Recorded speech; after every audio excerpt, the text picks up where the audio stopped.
semuanya, perkenalkan saya Deborah Wani Yunenda, NIM 1805127. Pada kesempatan kali ini, saya akan berkhotbah tentang visi hidup, karakter, buah roh, dan menang atas percobaan. Tapi sebelum saya masuk ke dalam khotbah, saya ingin kita berdoa terlebih dahulu. Mari kita berdoa. Bapa kami yang di surga, Tuhan terima kasih karena saat ini Kau masih menyertai kami, karena saat ini Kau masih melindungi kami, karena saat ini Kau masih memberikan kami kesehatan. Tuhan, sebentar kami mau mendengar firman-Mu Tuhan, kiranya biarlah apa yang kami dengar bisa menjadi rema dalam kehidupan kami, sehingga kami bisa menjadi pelaku-pelaku firman-Mu. Tuhan, Kau berkati setiap perkataan atau setiap ucapan yang Kau keluarkan dari mulutku Tuhan, kiranya biarlah itu berasal dari Engkau ya Tuhan. Ini doa kami Tuhan, terima kasih kami sudah berdoa dan mengucap syukur. Hanya di dalam nama Tuhan Yesus Kristus kami berdoa. Haleluya, amin. Berbicara tentang visi hidup, saya ingin kita menyepakati terlebih dahulu bahwa apa yang terjadi di dunia ini itu terjadi bukan karena tidak ada alasan, melainkan ada alasan mengapa itu terjadi. Sama seperti manusia diciptakan itu pasti memiliki tujuan. Tidak semata-mata manusia itu dilahirkan, lalu hidup, kemudian mati tanpa melakukan sesuatu yang memiliki tujuan tersebut. Nah, kita mau flashback terlebih dahulu bahwa waktu itu pernah dijelaskan bahwa tujuan hidup manusia itu terdiri dari beberapa. Yang pertama itu manusia hidup itu dirancang untuk menyenangkan hati Allah, jelas. Karena Allah adalah penciptanya. Lalu yang kedua, manusia dibentuk untuk menjadi keluarga Allah. Yang ketiga, manusia diciptakan untuk menyerupai Kristus. Yang keempat, manusia didesain untuk melayani Allah. Lalu yang terakhir, manusia dibuat untuk sebuah misi. Dari tujuan-tujuan ini berarti kita tahu bahwa semenjak kita ada di dunia, bahkan semenjak kita belum ada di dunia atau melainkan kita masih di rahim ibu kita tahu bahwa Tuhan itu telah merancang hidup kita sedemikian rupa. Bayangkan teman-teman, ketika kita belum lahir aja ke dunia, Tuhan udah ngerancang kita, sudah membentuk kita nantinya kita harus seperti apa di dunia ini. Nah, oleh karena itu, dalam mencapai tujuan itu dibutuhkan sebuah misi atau dibutuhkan sebuah strategi supaya tujuan itu bisa tercapai. Nah, visi di sini bisa diartikan sebagai impian, cita-cita, atau nilai dari sebuah keinginan dengan pandangan yang jauh ke masa depan demi mencapai sebuah tujuan yang diinginkan. Tadi kita tahu bahwa tujuan kita di sini yaitu paling besarnya atau dominannya untuk kesenangan Allah, dan kita harus mempunyai visi untuk kita bisa mencapai tujuan itu. Nah, selanjutnya saya ingin teman-teman semuanya membuka Alkitabnya dari Yeremia 1 ayat 5 yang berbunyi, "Sebelum aku membentuk engkau dalam rahim ibumu, aku telah mengenal engkau. Dan sebelum engkau keluar dari kandungan, aku telah menguduskan engkau. Aku telah menetapkan engkau menjadi nabi bagi bangsa-bangsa." Jelas sekali bukan teman-teman bahwa dari ayat ini Tuhan sudah merancang kita. Tidak semata-mata Tuhan menciptakan kita hanya untuk ya sudah hidup saja di dunia karena dunia kosong. Bukan sama sekali, melainkan Tuhan punya maksud lain, Tuhan punya tujuan dari menciptakan kita sebagai ciptaannya. Nah, lalu mengapa visi misi itu penting teman-teman? Kita tahu bahwa visi misi ini ada manfaatnya karena bagaimana visi misi ini cara dapat agar kita membantu bisa menentukan sesuatu itu visi hidup lebih kita? fokus. Caranya yang pertama adalah dengan doa.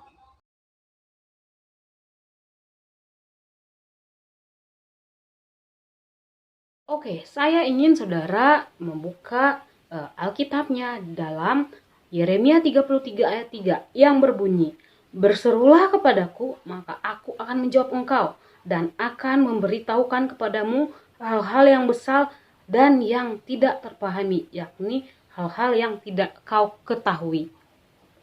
Bener bukan? Dengan doa kita bisa tahu apa yang Tuhan mau dalam hidup kita.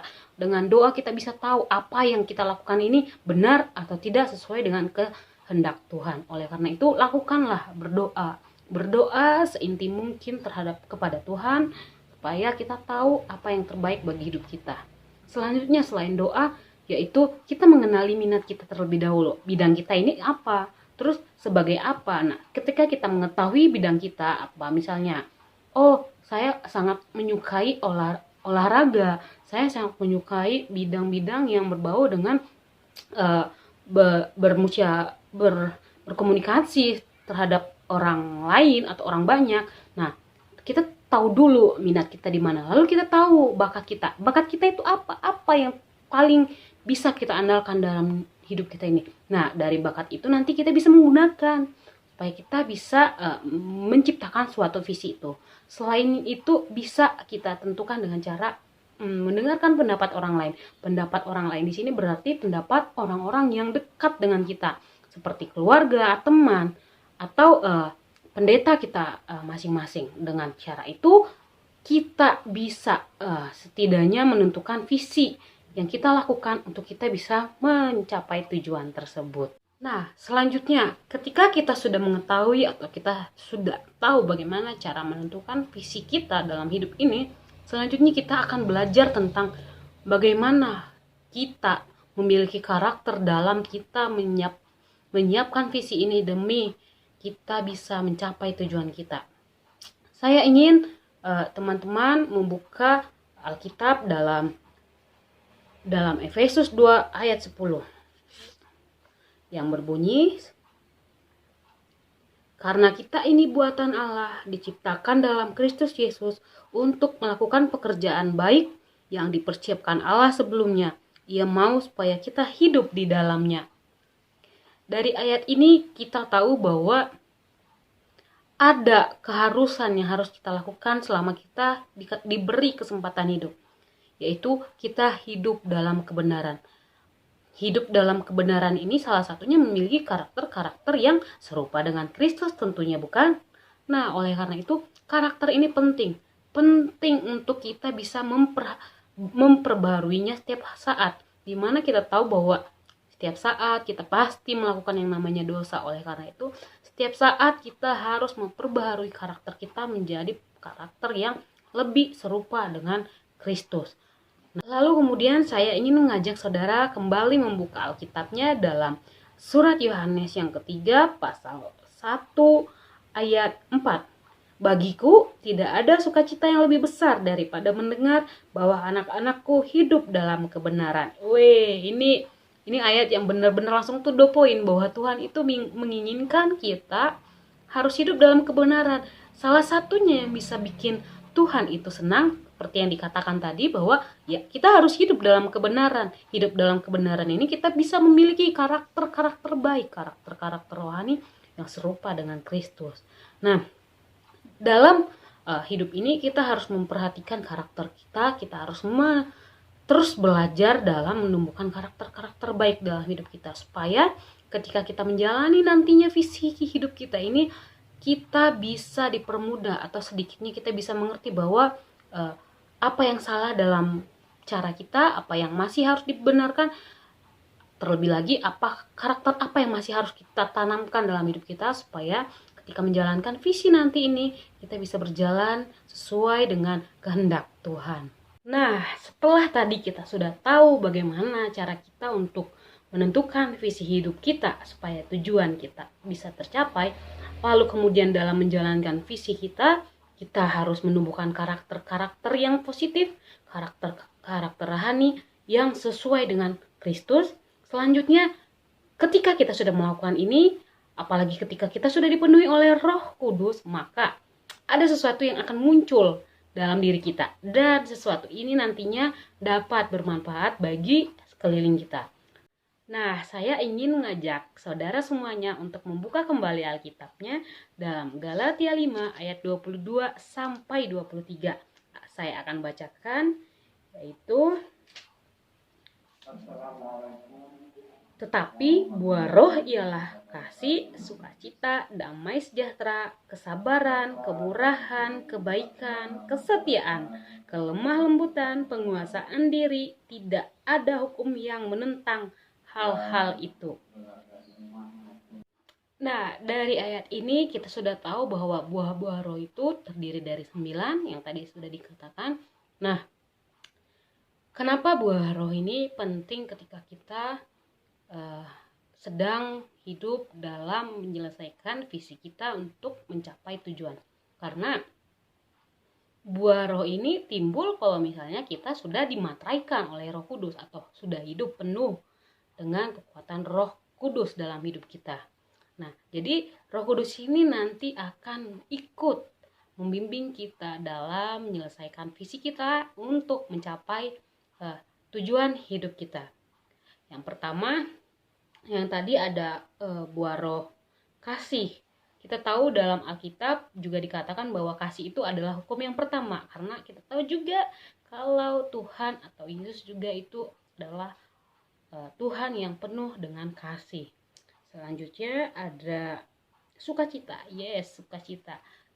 Sukacita, hidup tanpa sukacita akan terasa sulit, teman-teman. Dimana ada juga pepatah mengatakan bahwa hati yang gembira adalah obat. Itu benar sekali, karena ketika kita berusaha untuk penuh sukacita, maka hal-hal negatif itu akan menyingkir dengan sendirinya, karena kita optimis bahwa kita ini sukacita di dalam Tuhan. Selanjutnya itu ada damai sejahtera. Wow, ini sepertinya sangat gampang untuk diucapkan, tetapi pada kenyataannya ini adalah sesuatu yang harus perlu diperjuangkan karena tidak mudah untuk melaksanakannya. Oleh karena itu, marilah kita untuk mendamaikan diri kita dulu terhadap diri kita sendiri, minta Tuhan untuk masuk ke dalam tubuh kita supaya kita bisa hidup dengan damai sejahtera, baik itu dengan diri kita sendiri, dengan orang lain, atau dengan siapapun yang kita temui dalam hidup ini. Setelah damai sejahtera, ada kesabaran. Kesabaran juga hal yang sangat gampang untuk diucapkan, tetapi sulit sekali untuk kita bisa mengaplikasikannya dalam kehidupan kita sehari-hari. Kita tahu bahwa kadang ada saja orang yang sabar mungkin sekali dua kali, tapi ketika kita terus-terus dihadapi dengan yang namanya masalah, pasti ada saatnya kita merasa bahwa kita marah tentang apa yang terjadi dalam hidup kita. Oleh karena itu, sekali lagi hiduplah dalam roh supaya kesabaran ini bisa kita rasakan terus-menerus dalam hidup kita. Setelah kesabaran, ada juga kemurahan, kebaikan serta kesetiaan, kelemah lembutan, penguasaan diri. Penguasaan diri, saya ingin menyorot penguasaan diri. Penguasaan diri ini berbeda dengan kesabaran. Kesabaran mungkin ya karena kita sering ditimpa masalah, kita bahkan bisa untuk tidak sabar. Sedangkan penguasaan diri itu adalah tanpa harus ada masalah pun kita harus tetap menguasai diri kita. Menguasai diri ini bukan terhadap masalah saja, melainkan hal-hal yang menurut kita ini tidak penting dalam hidup kita. Kita harus bisa menahan diri supaya kita tidak sia-sia dalam melakukannya. Nah, lalu muncul lagi pertanyaan nih, bagaimana agar hidup kita ini bisa menampilkan buah roh itu? Saya ingin mengajak saudara membuka kembali Alkitabnya dalam Galatia 5 ayat 24 dan 25. Saya akan bacakan yang berbunyi, barang siapa menjadi milik Kristus Yesus, ia telah menyalibkan daging dengan segala hawa nafsu dan dengan kekuatan dan dengan keinginannya. Jikalau kita hidup oleh roh, baiklah hidup kita juga dipimpin oleh roh. Dan janganlah kita gila hormat, janganlah kita saling menentang dan saling mendeki. Nah, saya ingin mengajak saudara kembali membuka Alkitabnya dalam Galatia 5 ayat 24 sampai 25. Saya akan bacakan ya. Barang siapa menjadi milik Kristus Yesus, ia telah menyalibkan daging dengan segala hawa nafsu dan keinginannya. Jikalau kita hidup oleh roh, baiklah hidup kita juga dipimpin oleh roh. Ini ayat 25 yang paling menegaskan bahwa ketika kita hidup dengan roh, maka ya hidup kita ini dipimpin sama roh. Tahulah ya, kalau misalnya roh itu nggak mungkin, apalagi Roh Kudus nggak mungkin akan mengarahkan kita kepada hal-hal yang buruk. Itu bukan berasal dari Roh Kudus kalau misalnya itu hal-hal buruk. Oleh karena itu, ketika kita ingin hidup kita ini menampilkan atau memancarkan buah-buah roh dalam kehidupan kita sehari-hari, maka penuhi dulu diri kita dengan Roh Kudus, atau pikirkanlah segala sesuatu yang bersifatnya tentang roh, bukan tentang kedagingan. Karena roh itu adalah sifat yang baik, kedagingan adalah sifat yang jahat, teman-teman. Nah, Oleh karena itu saya berharap juga nantinya saya dan teman-teman atau saudara-saudara sekalian ini bisa hidup penuh dengan Roh Kudus, sehingga yang kita pikirkan ini hanya benar-benar perkara-perkara roh dan perkara-perkara surgawi, bukan perkara-perkara kedagingan atau perkara duniawi. Nah, selanjutnya kita masuk ke menang terhadap pencobaan. Kita tahu kalau misalnya ketika orang walaupun dia sudah memancarkan atau menampilkan atau melaksanakan sesuai dengan buah-buah roh yang tadi dijelaskan, tidak menutup kemungkinan juga bahwa seseorang itu pasti pernah mengalami pencobaan dalam hidupnya. Ini sesuatu yang kayaknya semua orang pasti mengalaminya. Mau dia orang kaya, dia orang miskin, dia orang hebat, dia orang biasa saja, pasti semuanya pernah mengalami yang namanya percobaan atau pencobaan ini. Nah, saya ingin menjelaskan sedikit tentang pencobaan.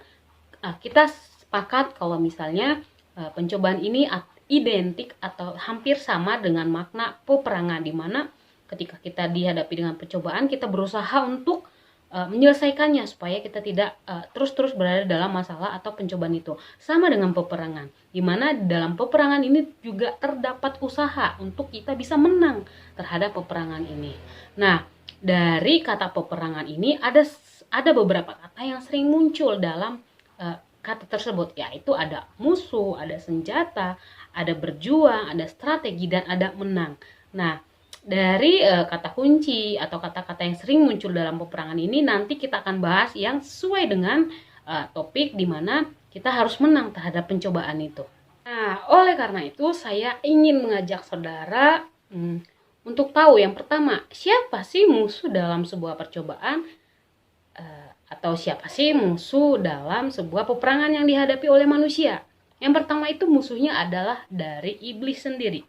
Saya ingin mengajak saudara kembali membuka 1 Petrus 5 ayat 8 yang berbunyi, sadarlah dan berjaga-jagalah, lawanmu si iblis berjalan keliling sama seperti singa yang mengaum-ngaum dan mencari orang yang dapat ditelannya. Kita tahu bahwa sesuatu yang paling jahat di dunia ini adalah iblis. Iblis dengan segala kemampuannya akan merayu setiap orang-orang yang percaya kepada Tuhan untuk melakukan dosa, karena itulah yang dia inginkan. Iblis akan kepanasan kalau misalnya orang yang dirayunya ini tidak terayu, melainkan dia malah lebih kokoh pendiriannya untuk percaya kepada Tuhan. Iblis itu akan sangat panas. Oleh karena itu, teman-teman, kita harus terus berjaga-jaga supaya kita tidak ketangkep atau kita tidak terterkam oleh si iblis ini. Karena kita tahu tadi iblis itu selalu mengelilingi seperti singa yang mengaum-ngaum. Nah, selain itu saya ingin membacakan juga dalam Roma 12 ayat 2. Janganlah kamu menjadi serupa dengan dunia ini, tetapi berubahlah oleh pembaharuan budimu sehingga kamu dapat membedakan manakah kehendak Allah, apa yang baik, yang berkenan kepada Allah, dan yang sempurna. Nah, ini musuh kedua kita, yaitu ada dunia. Setelah iblis lalu ada dunia. Kita tahu semuanya yang jahat ini berasal dari iblis. Tetapi di dunia ini juga kita bisa terjerumus terhadap yang namanya dosa. Kita tahu bahwa dunia ini semakin lama semakin menunjukkan segala sesuatu yang kita tidak pernah bayangkan. Mulai dari dulu tidak seperti ini, kenapa sekarang sudah seperti ini. Jadi ini sampai sekarang ini memungkinkan untuk semua orang itu lebih mudah jatuh ke dalam dosa. Oleh karena itu kita harus tetap hidup di dalam Tuhan supaya kita tahu bahwa apa yang kita lakukan ini sesuai belum sama kehendak Tuhan. Apa yang kita lakukan ini benar belum sesuai dengan kehendak Tuhan. Karena Tuhan sangat menyayangkan apabila kita serupa sama seperti dunia ini. Karena dalam Alkitab juga dikatakan bahwa dalam 1 Yohanes 5 ayat yang ke-19 dikatakan bahwa kita tahu bahwa kita berasal dari Allah dan seluruh dunia berada di bawah kuasa si jahat. Benar kan? Kita tahu bahwa kita ini berasal dari kuasa Allah, akan tetapi di dalam kita ditempatkan di dunia ini adalah kuasanya si jahat. Oleh karena itu teman-teman, lagi-lagi kita harus benar-benar dekat dengan Tuhan. Kita harus benar-benar intim dengan Tuhan supaya kita tahu apa yang kita jalankan di dunia ini, apa yang kita lakukan di dunia ini sesuai tidak sama kehendak Tuhan, sesuai tidak dengan menyenangkan hati Tuhan. Jadi karena kita udah tahu, nantinya kita akan lebih gampang untuk kita tetap kokoh, tetap teguh di dalam iman kita terhadap Tuhan Yesus Kristus. Nah, musuh ketiga manusia dalam sebuah percobaan atau sebuah peperangan adalah hawa nafsu atau kedagingan. Kita tahu definisi hawa nafsu atau kedagingan ini identik dengan definisi yang menjerumus ke arah perilaku yang buruk. Dalam Kolose 3 ayat 5 dikatakan, karena itu matikanlah dalam dirimu segala sesuatu yang duniawi, yang percabulan, kenajisan, hawa nafsu, nafsu jahat, dan juga keserakahan yang sama dengan penyembahan berhala. Kita diingatkan lagi bukan dalam Alkitab, dalam kitab Kolose 3 ayat 5 tadi, kita diwajibkan untuk menjauhkan hal-hal yang berbau hawa nafsu, nafsu jahat, penyembahan berhala, atau hal-hal apapun yang datangnya dari si jahat atau si iblis. Melainkan di dalam Galatia 5 ayat 17 juga dikatakan bahwa sebab keinginan daging berlawanan dengan keinginan roh, dan keinginan roh berlawanan dengan keinginan daging, karena keduanya bertentangan sehingga kamu setiap kali tidak melakukan apa yang kamu kehendaki. Ini lagi-lagi kita diingatkan bahwa kita harus benar-benar hidup dulu dalam keinginan roh, maka keinginan daging itu akan bisa kita atasi. Jangan karena kita hidup di dunia, kita manusia, kita wajar dong kita memiliki hawa nafsu, tapi ada hawa nafsu yang harus kita kontrol, teman-teman. Ada hawa nafsu yang kita nggak boleh lakuin itu sama sekali, seperti yang tadi dikatakan, percabulan, nafsu jahat, atau hal-hal lain yang lebih buruk yang tidak Tuhan inginkan sama sekali. Nah, solusinya itu berarti kita harus memperbanyak diri kita dengan keinginan-keinginan roh, bukan keinginan daging. Jadi kayak seperti ini.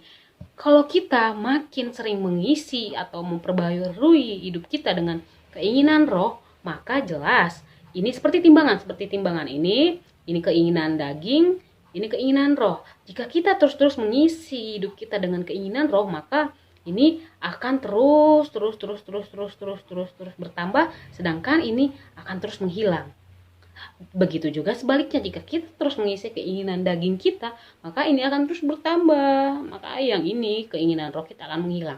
Oleh karena itu, alangkah baiknya, atau bukan alangkah baiknya lagi teman-teman, ini merupakan sebuah keharusan di mana kita harus memperbarui diri kita terlebih dahulu untuk hidup dalam roh, untuk memikirkan hal-hal yang berbau dengan surgawi atau perkara-perkara tentang roh, bukan perkara-perkara di luar itu, baik perkara duniawi, perkara kedagingan, itu tidak dianjurkan. Oke? Nah, setelah kita udah tahu nih kalau misalnya musuh kita itu tadi ada iblis, ada dunia, dan ada hawa nafsu atau kedagingan.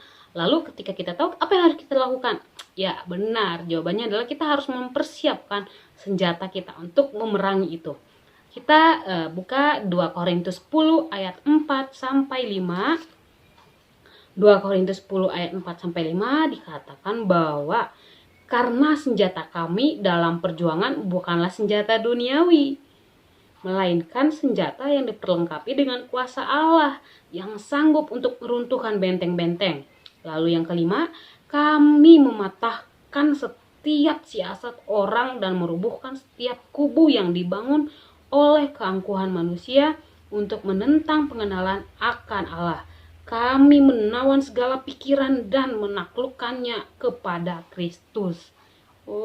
Ini kita udah jelas dijelaskan bahwa senjata kita ini ialah senjata yang tidak berasal dari duniawi, melainkan senjata yang berasal dari surgawi, atau kita sendiri menggunakan, atau kita sendiri akan menang jika kita berada di dalam Yesus Kristus itu. Nah, setelah kita tahu siapa musuh kita, senjata apa yang harus kita gunakan, lalu yang harus kita lakukan adalah kita harus berjuang. 1 Korintus 10 ayat 13b mengatakan bahwa sebab Allah setia dan karena itu Ia tidak akan membiarkan kamu dicobai melampaui kekuatanmu. Pada waktu kamu dicobai, Ia akan memberikan kepadamu jalan keluar, sehingga kamu dapat menanggungnya. Apabila kita saat ini sedang dalam pencobaan, percayalah, dari Alkitab ini kita tahu bahwa Tuhan itu gak pernah ngasih ujian atau pencobaan itu melebihi dari kekuatan kita. Kalau misalnya kita dikasih pencobaan sebesar ini yang menurut kita nggak bisa, percaya Tuhan ngasih itu karena Tuhan percaya kamu sanggup melewatinya. Karena Tuhan yakin atau Tuhan selalu ada untuk nyertain kamu, untuk memberi kekuatan kepada kamu. Lalu ketika kita udah terus berjuang, ada strategi yang harus kita lakukan agar kita bisa kuat nantinya dan bisa kita menang terhadap pencobaan ini, yaitu dalam 1 Yohanes 5 ayat 5 dikatakan bahwa siapakah yang mengalahkan dunia selain daripada dia yang percaya bahwa Yesus adalah anak Allah. Nah, dari ayat ini kita tahu bahwa strategi yang pertama itu adalah kita harus beriman kepada Kristus. Kita harus beriman dan percaya kalau misalnya ada sosok sesuatu yang luar biasa yang pasti bisa mengalahkan segala sesuatu yang ada di dunia ini, yaitu Kristus, anak Allah. Kita harus beriman terlebih dahulu, maka dengan iman kita ini kita harus terus diteguhkan supaya kita bisa percaya kalau semua yang kita rasakan, penderitaan, pencobaan apapun itu pasti akan berakhir dengan kemenangan. Lalu yang terakhir, setelah kita tahu siapa musuh kita mengalahkan musuh kita mengalahkan dengan senjata yang Tuhan inginkan untuk kita gunakan. Lalu kita berjuang sampai Tuhan menyatakan kemenangan kita. Lalu ada strategi yang kita terapkan, yaitu beriman kepada Yesus, maka kemenangan akan terjadi bagi kita. Saya ingin mengajak teman-teman untuk membuka Alkitab yang terakhir kalinya untuk kita mengakhiri khotbah kita ini, yaitu dalam 1 Korintus 15 ayat 57 dan 58. Saya akan bacakan. Tetapi syukur kepada Allah yang telah memberikan kepada kita kemenangan oleh Yesus Kristus Tuhan kita. Karena itu, saudara-saudaraku yang kekasih, berdirilah teguh, jangan goyah, dan giatlah selalu dalam pekerjaan Tuhan. Sebab kamu tahu bahwa dalam persekutuan dengan Tuhan, jerih payahmu tidak sia-sia. Dari ayat ini kita lagi-lagi diingatkan bahwa ketika kita menghadapi suatu percobaan, ingatlah Tuhan. Ingatlah bahwa Tuhan itu yang pertama tidak akan pernah memberikan cobaan melebihi dari kemampuan kita. Yang kedua, Tuhan akan selalu menyertai kita. Yang ketiga, Tuhan akan memberikan kekuatan kepada kita. Dan yang terakhir, Tuhan menjanjikan kemenangan kepada kita. Asal kita tadi kembali benar-benar meyakini dan beriman kepada Tuhan. Nah, semoga dari khotbah yang tadi saya sudah paparkan atau saya jelaskan, sedikit tidaknya kita bisa menjadi orang yang baru lagi, bahwa kita ini berbeda dari sebelum kita mendengar khotbah ini dan setelah kita mendengar khotbah ini. Semoga kita bisa menjadi pelaku-pelaku firman Tuhan, dan semoga Tuhan Yesus memberkati kita semua. Mari kita tutup firman ini dengan berdoa. Terima kasih Tuhan, terima kasih Yesus, terima kasih Roh Kudus, terima kasih karena berkat-Mu kami sudah selesai mendengarkan firman-Mu Tuhan.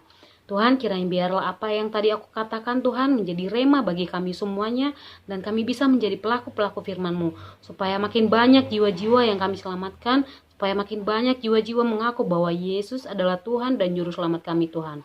Tuhan, ini doa kami Tuhan, mohon hapuskan akan kesalahan kami, seperti kami juga mengampuni orang yang bersalah pada kami, supaya berkat dan kasih karunia yang Kau berikan kepada kami tidak terhalang oleh dosa itu ya Tuhan. Ini doa kami Tuhan, kami sudah berdoa dan mengucap syukur kepadamu Tuhan, biarlah kehendak-Mu yang terjadi. Hanya di dalam nama Tuhan Yesus Kristus kami sudah berdoa, haleluya, amin. Shalom semuanya, Tuhan Yesus memberkati.